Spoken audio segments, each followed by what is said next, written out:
राधे कृष्ण दोस्तों, जय श्री राधे।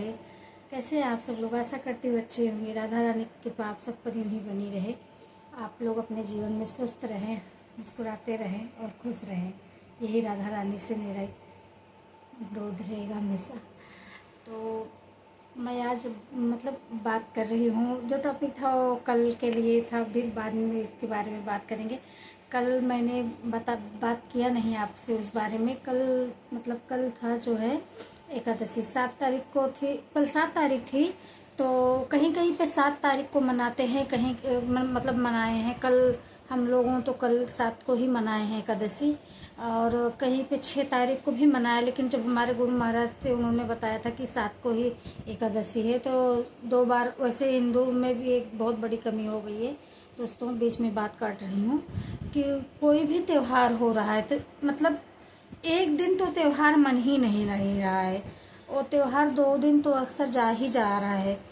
जैसे ये नहीं कि जो गुरु लोग हैं या हिंदू भाई हैं, जो भी हमारे हिंदुओं का त्यौहार है एक दिन मने। अब तो कहीं पे कोई और दिन त्यौहार हो जाएगा तो किसी और दिन हो जा रहा है।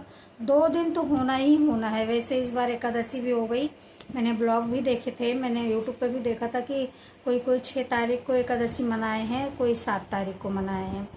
तो वैसे हमारे गुरु महाराज अयोध्या से ही हैं, और तो उन्होंने बताया था कि 7 तारीख को है एकादशी, और पंचांग में भी दिए थे 7 तारीख को। जो यहाँ का पंचांग है महाराष्ट्र में, उसमें भी 7 तारीख को ही दिया है कि 7 को ही निर्जली एकादशी है।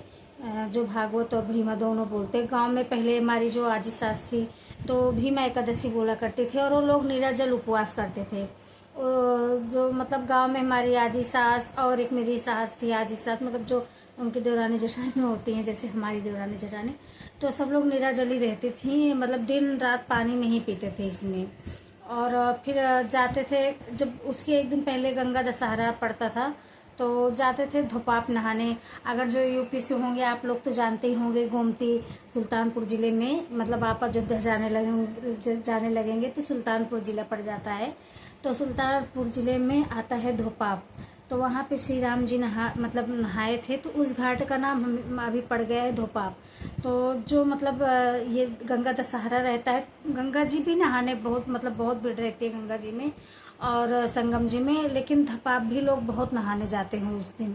तो हमारी आजी सास हो जाती थी, गाड़ी किया जाता था, तो सब लोग जितने बुजुर्ग होती थी महिलाएं गांव की, तो सब जाते थे पहले की नहाने। जब 25-26 साल पहले की बात बता रही हूँ, जब स्टार्ट की मैं आई थी तब जाते थे नहाने के लिए। तो वहाँ जाते थे नहाने, तो पहले सीजन हुआ करता था कलिंग खिरमिंजी जो काली वाली, और तरबूज जो लाइन लाइन ऐसा रहता है छोटा छोटा देहाती, तो वो लेके आते थे वहाँ से बच्चों के लिए। और दूसरे दिन उपास रहे, ये भीमा एकादशी आती थी। तो वही कहने का मतलब था कि कल हम लोग 7 तारीख को मनाए हैं। अभी 10 तारीख को वट पूर्णिमा तो कई दिन से चालू है।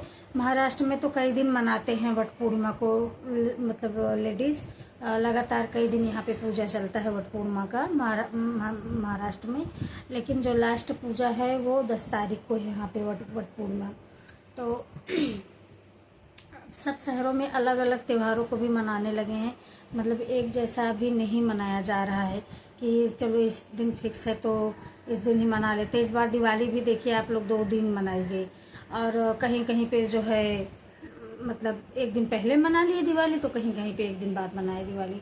तो ऐसा हो रहा है। अभी त्यौहार का कोई भरोसा ही नहीं हिंदू का कि कब एक दिन मन रहा है कि 2 दिन मन रहा है। पता चला कि यूपी में ही कुल मिला के कह सकते हैं आप कि यूपी में ही हमारे 2 दिन कभी उस जिले में अगले दिन है त्योहार, तो पता चला उस जिले से दूसरे जन हम लोग रहते हैं जैसे यहाँ पे, तो पता चला वो बोल रहे हैं कि हमारे यहाँ तो कल हुआ था, और हम लोगों के यहाँ से होना तो आज है। ऐसी कंफ्यूजन रहती है। जो कभी कभी जब हम सब लोग यहाँ पे 2-4 लेडीज लोग रहते हैं तो कंफ्यूजन यही हो जाता, करिए व्रत कब है, तो वो बोलेंगी हमारी सासू माँ का फोन आया था उस दिन है, तो वो बोलेंगी हमारे यहाँ से आया था। इसी में समझ लीजिए बेचारी यहाँ पे सब कंफ्यूज हो जाते, क्या करें। मैं कोई कंफ्यूजन नहीं रखती हूँ, क्योंकि जब हमारे गुरुजी जो हमें बता देते हैं मैं उसी पे रहती हूँ। कि गुरु की जो आज्ञा हो जाती है वही सबसे बड़ी चीज़ है। आपके जीवन में जो गुरु जी ने बता दिया आप उसी पे चलिए, क्योंकि गुरु अगर आपको रास्ता दिखा रहे हैं तो वो भी मिलेंगे ही ज़रूर आपको। इतना मुझे मतलब गुरु जी से जुड़ने पे जो भी मतलब ज्ञान है कि अगर आप गुरु से जुड़े हैं, जो गुरु जी आपको बता रहे हैं आप उस रास्ते पे ज़रूर चलिए, तो भगवान तो आपको मिलने ही मिलने हैं। मतलब मिलने का मतलब ये है कि जो भी श्रद्धा भक्ति आपकी भगवान के प्रति बनी रहे, नहीं तो कैसा रहता है ना जीवन में, हम चाहकर भी भगवान के प्रति श्रद्धा नहीं बढ़ा पाते हैं। हम कितना भी सोचे कि पूजा पाठ कर लें, मन से करें, लेकिन आप सही बताइएगा, जब हम मतलब लेडीज लोग खासकर जब भी पूजा करने बैठते हैं उनका दिमाग में दुनिया भर का प्रपंच चालू रहेगा, ये वैसा वैसा होता ही है होता। लेकिन ये गुरुजी कहते हैं कि आप पूजा करते रहिए, मन कभी न कभी लगेगा, कब फल तो मिलता ही है, चाहे मन से कर रहे हैं या आप जबरदस्ती बैठ के कर रहे हैं। गर्मी बहुत है दोस्तों, तो कर रहे हैं तो ऐसा मतलब आप कीजिए पूजा, चाहे मन से, मन लगेगा थोड़ी देर बाद लगेगा, लेकिन लगेगा तो है ही मन, लेकिन पूजा करनी चाहिए, ऐसा कहना है गुरु महाराज जी का। तो थोड़ी बात हो रही थी एकादशी के बारे में। पहले जब एकादशी होती थी ये तो गांव में हम लोग रहते थे तो बहुत मज़ा आता था एकादशी को, क्योंकि गर्मी इतनी होती थी, गांव में लाइट होती नहीं थी, तो जब पेड़ होते थे आम के, छोटे छोटे आम लगे रहते थे, छोटे नहीं होते थे इस टाइम, तो पकने लगते हैं आम, जो दशहरी वशहरी के पेड़ रहते हैं वो सब पकने लगते थे। तो सब लोग वहीं, जैसे लाइट नहीं होती थी सब उपास रहता था, सबका निर्जली भाई उपास रहता था, सब लोग जाके पेड़ के छांव में बैठते थे, हवा चलती थी, बच्चे सब खेला कूदा करते थे, बुजुर्ग जितनी महिलाएं उपास रहती थी सब वहीं बैठती थी। और कभी कभी गांव में कैसा था, भजन कीर्तन गाना, जब पहले उपास होता था ना, कोई भी त्यौहार हो, जैसे पहले हम लोग कजरी तीज, मतलब हमारी यूपी की भाषा में कजरी तीज अब आएगी, तो कजरी तीज जो गौरा जी ने शंकर जी के लिए रखा था, तो उसमें हम लोग पहले देखिए गांव में ऐसा मतलब उपास रहते थे, निर्जल रहते हैं, तो रात भर हम लोग गाना, ऐसा मंदिर होती थी, उपास रहते थे, तो मंदिर के पास पहले ज़्यादातर तो कुआं होते ही थे गांव। आप सबको पता होगा कि अभी बहुत कम ऐसे बच्चे हैं जो कुआं नहीं है, लेकिन जितना ठंडा आप कुएं का पानी पाएंगे, अभी भी जहाँ पे होंगे कुआं, तो उतना ठंडा तो कहीं किसी चीज़ का पानी ही नहीं, मीठा लगेगा ही नहीं। तो हम लोग ऐसा कुआं रहता था, जो मेरे मायके में ससुराल में भी था कुआं के पास, मतलब मंदिर भोले बाबा की, तो हम लोग रात भर बैठ के वहाँ पे भजन कीर्तन करते थे। मतलब ऐसा भजन गाते रहते थे कि रात भर जागेंगे।